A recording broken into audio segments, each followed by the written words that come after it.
Hola, ¿qué tal? ¿Cómo estás? Bienvenidos y bienvenidas. Damos comienzo a la primera clase de la materia Grupos y Equipos de Trabajo. Esta materia está ubicada en el segundo año de la carrera del profesorado en auxiliar docente. Te cuento que la materia es una materia anual, es de condición regular, por ende está previsto que tengamos 2 parciales, un trabajo práctico y posteriormente una defensa en un examen final, en el que vamos a integrar todo lo que vimos en el año. Bien, para comenzar te cuento que en el aula virtual tenés a tu disposición 2 archivos. Por un lado, un glosario temático. Ese glosario temático tiene varias palabras que nos van a permitir a nosotros poder ir comprendiendo, interpretando diferentes palabras que van a ser claves y que lo vamos a usar muchas veces en la materia. Va a ser un glosario de consulta permanente para poder entender varios conceptos que vamos a ir trabajándolo, aplicándolo y viendo a lo largo de este año lectivo. También en otro archivo tenemos una serie de definiciones de cómo ven varios especialistas a qué es un grupo. Siempre, seguramente, nos preguntamos ¿qué es un grupo? ¿Cómo está compuesto un grupo? ¿Cuál es el fin de un grupo? ¿Formamos parte de un grupo? Son diferentes preguntas que nos van a permitir comprender y definir si nosotros como individuos, ciudadanos, singulares, formamos parte de un grupo e ir viendo qué características tienen esos grupos. Por ejemplo, vamos a empezar viendo que Stephen Robbins dice que un grupo es un conjunto de 2 o más individuos que se relacionan y son interdependientes, que se reúnen para conseguir un objetivo específico. Es una definición bastante simple de qué es un grupo, porque dice que está compuesta por 2 o más personas, nada más. Ahora, ¿hay relación?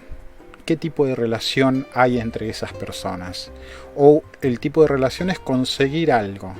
Y al conseguir algo, ese algo que ellos desean, se termina el grupo. Es una definición bastante simple que nos da Robbins.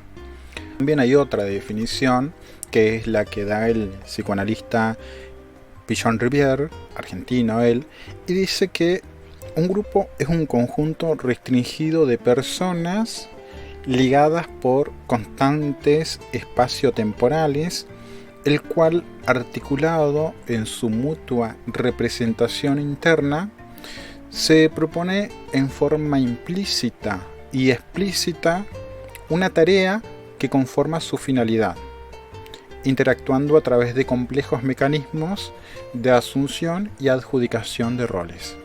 Vemos que es una definición más compleja que la anterior, porque según Rivière va a decir que estas personas se encuentran relacionadas en un tiempo y en un espacio determinado, y que estas personas se proponen conseguir algo. Implícito o implícitamente se proponen una finalidad, y que para conseguir esa finalidad, para llegar a esa meta o conseguir lo que ellos quieren, van a verse atravesados por diferentes mecanismos de función y adjudicación de roles. Es decir, cada uno de los integrantes de ese grupo tienen adjudicados una función, un rol. Y ahí aparece también otra palabra clave en la materia, que son las adjudicaciones de roles. Vamos con otra definición. Emil Durkheim, nosotros ya lo vimos en pedagogía y también lo vieron con el profe Maxi en sujeto. Él va a decir que es el grupo el que por un lado presiona al individuo para actuar en cierto sentido, y por otro, contribuye a la estabilización de su situación personal. Recuerden que seguramente esto lo van a ver en otras materias también a Durkheim. Él es un filósofo, sociólogo, de hecho es sociólogo, que va a hablar acerca de cuál es la función social del trabajo. Por eso es que él habla de, él es el grupo el que presiona al individuo. ¿A qué? A actuar de una determinada manera. Y también va a decir que contribuye a la estabilización de su situación personal. Es decir, a cada persona le corresponde un determinado trabajo. Por eso es que él habla acerca de la división social del trabajo. Tenerlo en cuenta. Sommer, por su parte, dice que hay diferentes grupos. Dice, elabora los conceptos de grupo propio y grupo ajeno. Ahí empezamos también a complejizar y dar más elementos a nuestras definiciones de grupo. ¿Por qué grupo propio y por qué grupo ajeno? Dice, el primero está compuesto por el sentimiento de nosotros. Todos nosotros formamos parte del grupo. El grupo de estudiante, del profesorado, del auxiliar docente, ¿son un solo grupo o hay diferentes grupos? ¿O por curso hay diferentes grupos? Lo vemos que sí, que hay diferentes grupos. Mientras que el segundo son los otros. ¿Y qué características tienen ese otros? ¿Qué adjetivos le ponemos a esos otros? Ahí vemos también cómo dentro de un grupo tenemos nuestro grupo y tienen los otros grupos, como hay una división acerca de cómo están compuestos. También tenemos una definición, cómo se ve vulgarmente a la definición de grupo. Dice, vulgarmente se designa este término a conjuntos muy dispares en sus características, desde personas reunidas ocasionalmente hasta una familia. Newcomb, en el Manual de Psicología Social, dice que un grupo consiste en dos o más personas que comparten normas con respecto a ciertas cosas y cuyos roles sociales están estrechamente intervinculados. Y ahí se sigue complejizando más las características que nosotros venimos viendo acerca de cómo está o qué es un grupo. Ahora aparece acá otra palabra que son la palabra normas. ¿Qué es una norma? ¿Quién decide esa norma? ¿Quién respeta las normas? ¿Y por qué están las normas? ¿Por qué dicto las normas y por qué respeto esas normas? ¿Qué me permite las normas hacer y qué no me permiten hacer dentro de un grupo? También tenemos otra definición de George Bernard Shaw, y él dice, a partir de la revisión de las definiciones de grupos más comunes, elabora una lista de 6 criterios para poder dar una definición más precisa de qué es un grupo. Y él dice, por un lado tenemos que tener en cuenta la percepción de membresía. ¿Se acuerdan cuando hablábamos nosotros hoy de roles? Él dice, tiene que ver con la conciencia de formar parte de un grupo, conocimiento que existen vínculos que los unen. Habla de motivación. ¿Qué me motiva a mí a formar parte de un grupo? Y ahí habla de la satisfacción o intento de satisfacer algo, o las necesidades que tienen los individuos o singulares a través de pertenecer a un grupo. Metas comunes deben ser usuales y consensuadas por todos los individuos. Es decir, si mi meta es recibirme, me voy a juntar con otras personas que quieran también esa meta de querer recibir, aprender, aprobar, sacar materias. Organización, que habla de una estructura. Dice, la existencia de un grupo depende de la supervivencia de relaciones estructuradas y organizadas en donde las personas ocupan determinadas posiciones, un determinado estatus. Yo pertenezco a un grupo porque ese grupo me da prestigio, me da estatus. Desempeñan diferentes roles y existen normas y reglas comunes que regulan la interacción. Es decir, cómo está organizado un grupo. todo grupo tiene un líder.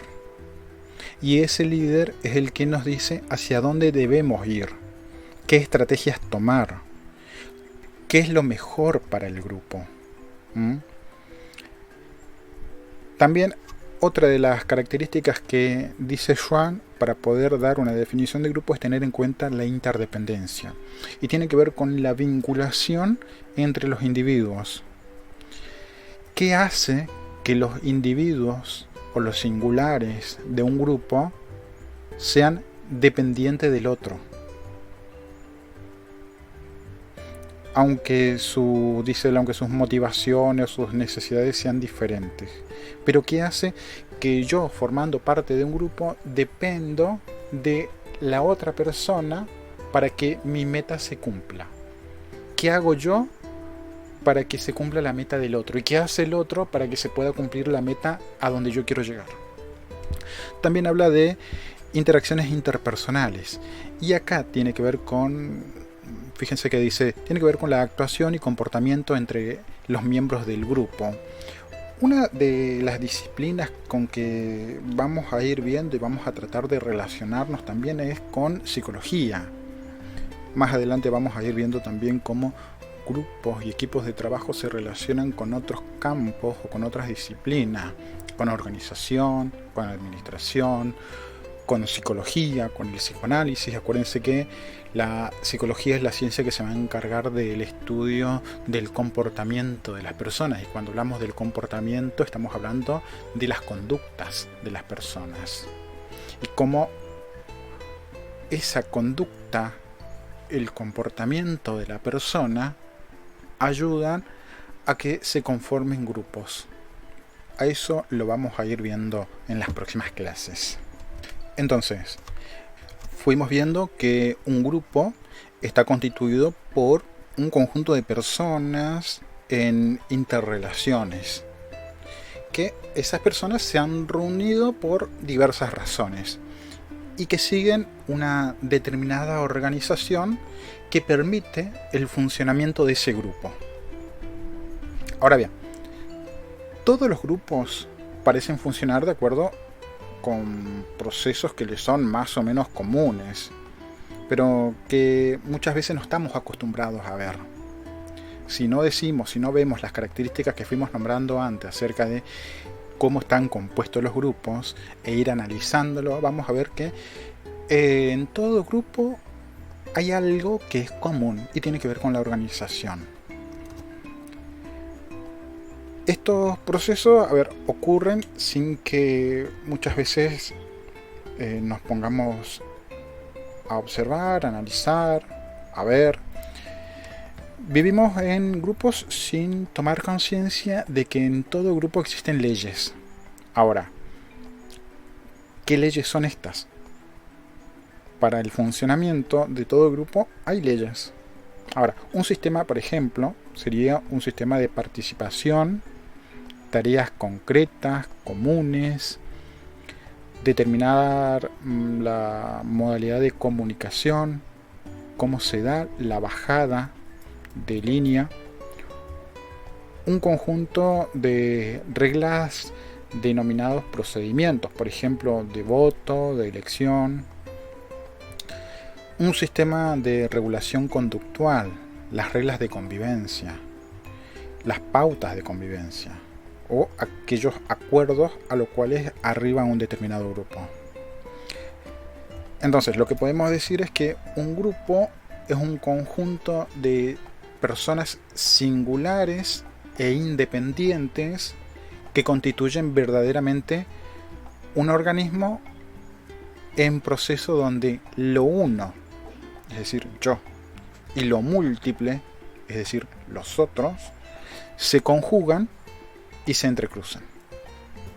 Ahora bien, a ese conjunto de personas no lo tenemos que ver como un conglomerado, es decir, como un rejunte, un amontonamiento, una colección de individuos, una serie o un mero agrupamiento. ¿Por qué? Porque cada una de esas personas, cada uno de esos singulares, tiene características propias. Por ejemplo, El filósofo Juan Carlos de Brasi dice: un grupo es un proceso específico y singular desencadenado por los entrecruzamientos y anudamientos deseantes entre los miembros singulares. Acá aparece otra palabra para poder ir pensando y poder ir armando nosotros una definición de grupo. Fíjense que acá aparece la palabra deseante, es decir, yo estoy en este grupo porque yo deseo estar en este grupo. Por eso es que De Brasi dice: un grupo es un proceso específico y singular desencadenado por los entrecruzamientos y anudamientos deseantes entre los miembros singulares. Es decir, a las personas o a los singulares, a las personas que forman un grupo no lo podemos decir que son un simple conglomerado, una unión o un amontonamiento de personas. Porque no lo son, porque cada uno tiene sus fines, sus deseos, sus características, algo que los motive a formar parte de un grupo. Si a mí no me representa un grupo, seguramente no lo voy a formar, no voy a formar parte de ese grupo. Bien, creo que hasta acá llegamos con la primera clase de grupos y equipos de trabajo. Da para hablar, da para empezar un debate acerca de esto. Por eso es que habilito un foro. En el foro van a estar la consigna. Me gustaría que participen todos y todas. Por ahí sabemos que deben estar a full con las otras cátedras, con las otras materias. Y que por ahí, como el mensajito interno que yo les mandé, muchas veces la virtualidad agota. Pero es otra forma de aprender. Y vemos cómo los paradigmas van cambiando. La escuela que conocíamos, que nosotros vimos en pedagogía y en didáctica, no es la misma que tenemos hoy por hoy. Hoy por hoy nosotros estamos aprendiendo a partir de otra plataforma, en otras aulas, no en aulas presenciales, sino en aulas virtuales, que nos dan otro tipo de herramientas, otra forma de participar, otra forma de habilitar la palabra. Y en este siglo vemos cómo son indispensables también conocer otras herramientas que nos van a permitir a nosotros utilizarlas de aliado a la hora de ya ponerlos en práctica. Acá aparece también otra palabra, y prometo que esta es la última, la palabra formación. Es otra de las palabras que nos van a permitir también a nosotros complejizar ese vocabulario técnico, ese glosario que yo les decía más adelante, de cómo esto nos ayude, cómo conocer los grupos también forma parte de un proceso de formación que vamos a ir, que nosotros mismos como personas lo tenemos a lo largo de nuestra vida. Bien, en el foro se encuentran con una actividad, también están subidos el glosario y la hoja en la que se encuentran las definiciones que fuimos viendo también. Nos vemos la próxima clase. Que tengan buena semana.